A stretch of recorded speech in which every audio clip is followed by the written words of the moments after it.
नमस्कार। आज हम एक बार फिर बात करेंगे तृणमूल कांग्रेस की। तृणमूल कांग्रेस के जो 20 सांसद हैं वो टूट गए हैं। एक नेशनलिस्ट सिटीजन पार्टी जो है वो त्रिपुरा की वो अननोन पार्टी है, कोई जानता नहीं था, उसमें विलय कर लिया है। लेकिन अभी तृणमूल कांग्रेस का पिक्चर खत्म नहीं हुआ है। ये कह सकते हैं कि इंटरवल है, ये अभी पिक्चर बहुत बाकी है। और तृणमूल कांग्रेस के लोकसभा के सांसद तो टूट गए हैं, राज्यसभा के 3 सांसदों ने रिजाइन कर दिया है, वो चुन के आ जाएंगे फिर। लेकिन जो विधायक हैं, 58 विधायक ने लिख के दिया है कि भाई हम अलग जो हैं वो तृणमूल हम हैं और हमें मान्यता दिया जाए विपक्ष का यहाँ पे, और विपक्ष की मान्यता उनको मिल भी गई है। और अब जो ऋतुव्रत बनर्जी जो हैं वो उनका दावा है कि 65 विधायक हमारे साथ आ चुके हैं, 15 केवल बचे हैं जो ममता बनर्जी के साथ हैं, अभिषेक बनर्जी के साथ हैं। लेकिन वो इस विलय से सहमत नहीं है। अभी जो 22 या 20 अभी तक 22 का दावा है कि 2 और आ जाएंगे। 20 सांसदों ने जो 2/3 का जो चाहिए जरूरत रिक्वायरमेंट जो है उसको पूरा करके और वो विलय तो कर लिया है, लेकिन उस विलय से विधायक सहमत नहीं है। और ये जो चीज है ये अभी किस दिशा में जाएगा, आखिर क्यों वो नहीं कर रहे हैं? इन्होंने जल्दीबाजी में या कहें किस रणनीति के तहत एक nationalist citizen party of India जो एक बहुत ही अननोन सी पार्टी है, उसमें जो है वो शुरू किया कि भाई वहां पे हम उसको करते हैं विलय। ये क्यों किया? ये तमाम चीजों को बिटवीन द लाइन समझना जरूरी है, क्योंकि पॉलिटिक्स अभी अनफोल्ड हो रही है पश्चिम बंगाल में। वो जो लग रहा था कि अब सब कुछ खत्म हो गया, द एंड हो गया, वो स्थिति अभी है नहीं। तो जो मेरी बात हुई और मैंने जो पश्चिम बंगाल में समझने की कोशिश की कि आखिर इसके पीछे क्या कारण है और यहां क्यों हुआ, तो बहुत चौंकाने वाली चीजें सामने आ रही है। वो उसमें चौंकाने वाली चीज ये है कि जो एक तो संवैधानिक प्रक्रिया है विधानसभा की और संसद की, लोकसभा की, राज्यसभा की, वो जो चलती है जिस नियमों के तहत चलती है, एक तो उसमें गड़बड़ी आ रही थी। दूसरे बात कि विधायकों ने जिस ढंग से तोड़ा और उसको जो हाईकोर्ट में चैलेंज किया वो एक लीगल मामला फंसा है। वैसे वो जो विधानसभा के अध्यक्ष हैं वो मान्यता दे चुके हैं, और चैलेंज होने के बावजूद भी जब तक फैसला आएगा, सुप्रीम कोर्ट जाएगा, जब तमाम चीजें होंगी वो अलग देखी जाएंगी। लेकिन क्या ये मतलब जो एनसीपी में जो कहते हैं नेशनलिस्ट सिटीजन पार्टी में जो विलय हुआ है, अब ये आ रही है कि नहीं ये भी असली तृणमूल होने का दावा करेंगे, तो फिर विलय क्यों किया? ये एक बड़ा सवाल है। इस सवाल का जवाब चाहिए लोगों को कि भाई अगर तृणमूल में मान लिया कि जैसे एनसीपी ने किया था, राष्ट्रवादी कांग्रेस पार्टी का जो हुआ कि भाई शरद पवार ने कहा कि हम ही मूल पार्टी हैं और चुनाव आयोग ने उनको मान भी लिया, जैसे शिवसेना का हुआ वो भी मान लिया, वैसे इन्होंने क्यों नहीं किया? ये जो जानकार हैं वो बहुत बारीक से चीजों को जो देख रहे हैं वो एक बड़ा कारण बता रहे हैं कि इसके पीछे एक बड़ा कारण जो है वो तृणमूल कांग्रेस का अपना संविधान है। यह कहा जा रहा है कि मुकुल राय जब 1998 में तृणमूल बना था तो उसका संविधान लिखा था, बाद में उसको संशोधन किया गया।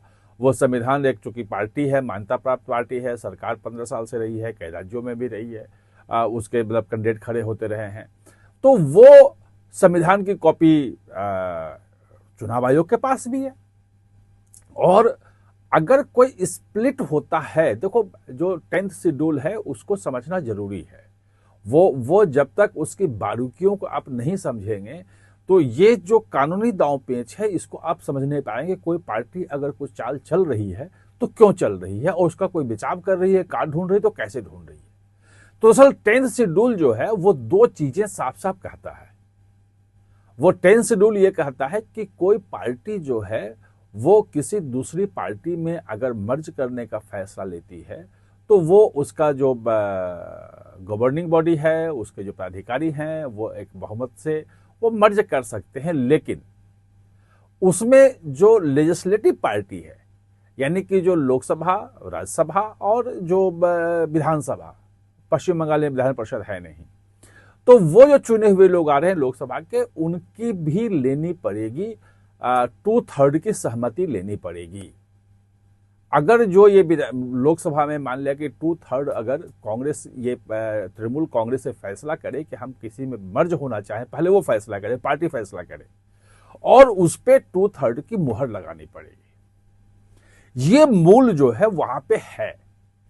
अब इसमें पेच ये निकला है कि जो मुंबई हाई कोर्ट का जो गोवा बेंच है, उसका फैसला कुछ साल पहले आया था और उसमें वहां पे ये डिसीजन दिया था कि जो मूल पार्टी है उससे, और ये संसदीय दल है या विधानसभा का में जो दल है, ये अलग अलग माना जाए। यानी कि संसद में लोकसभा का अगर 2/3 भी चाहे कि टूट सकते हैं तो वो टूट सकते हैं। इसमें अंतर यह हो गया है कि जो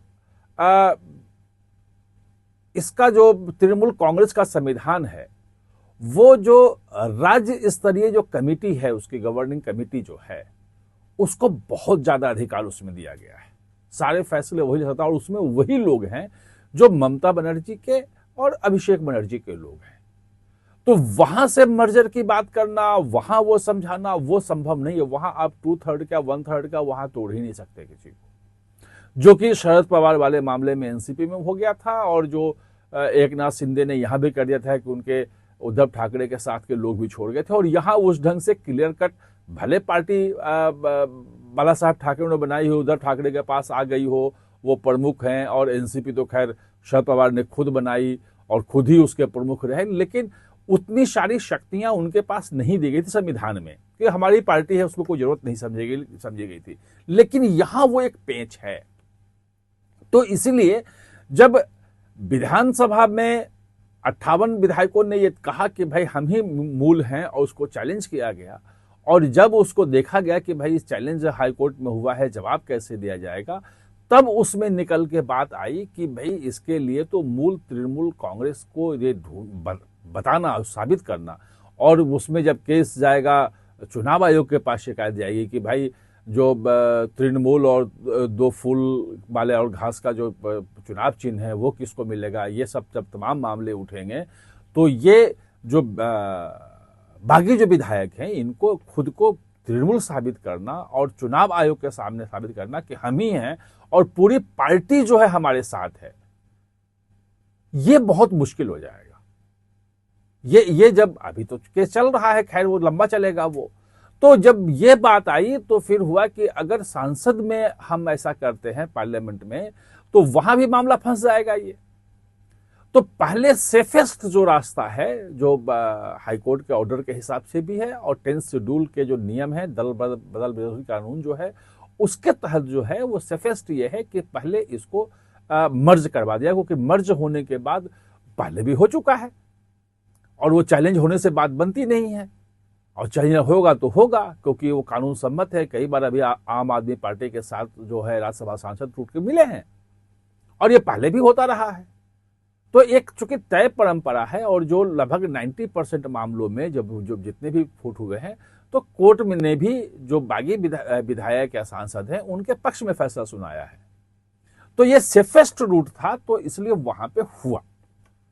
अब सवाल यह है कि तृणमूल के तो 3 टुकड़े हो गए, एक ममता बनर्जी अभिषेक बनर्जी वाला, एक जो है वो nationalist citizen party of India वाला जो उसमें विलय हो गया। अब तो वो सांसद तृणमूल के सांसद रहे नहीं। अब जो 20 सांसद हैं तृणमूल के, तो 8 सांसद रहे, और जो 20 सांसद हैं वो nationalist citizen party of India के सांसद हो गए, और विधायक जो हैं वो तृणमूल के बागी हैं। तृणमूल को अपना कह नहीं रही है और उनको अलग जो है एक विपक्षी दल के रूप में, प्रमुख विपक्षी दल के रूप में मान्यता दिया है, उसको चैलेंज हुआ पड़ा है। तो ये पूरा का पूरा अभी घालमेल वहां है, और आने वाले समय में जो मेरा अपना अनुमान है कि 1-2 जुलाई में हाईकोर्ट खुल जाएगा, 1-2 महीने में सुनवाई होगी। तो अभी थोड़ा सा समय लगेगा सेटल होने में कि आखिर तृणमूल के कितने टुकड़े होते हैं, मूल तृणमूल किसके पास रहता है, विधायक जो हैं तृणमूल के वो nationalist citizen party of India में आते हैं या वो वहीं संघर्ष करते रहते हैं, या ये जो है जो nationalist citizen party of India में जो 20 सांसद अकेले अचानक आ गए और बीजेपी के बाद सबसे बड़ी पार्टी एनडीए में हो गई है, 16 जो है वो टीडीपी के हैं और 12 इनके हैं जेडीयू के, और उनके 2 मंत्री भी बन सकते हैं। उस हिसाब से 2 मंत्री, 2 मंत्री दिया है तो 2 कम से कम मंत्री तो बनेंगे, 3 भी बन सकते हैं, लेकिन 2 मंत्री भी बनने की बात हो रही है, तो वो तो nationalist communist citizen party of India के होंगे। वो सरकार में अब एनसीपी वो तृणमूल नहीं है वहां पे। तो ये अभी बहुत कुछ घालमेल चल रहा है। इन तमाम चीजों को हम संसदीय परंपराओं, नियमों, जो 10th शेड्यूल, इन तमाम चीजों से हम बार बार समझने की कोशिश करते रहेंगे। जैसे चीजें अनफोल्ड होगी हम आपको बताते रहेंगे। आप हमारे साथ जुड़े, इसके लिए बहुत बहुत धन्यवाद।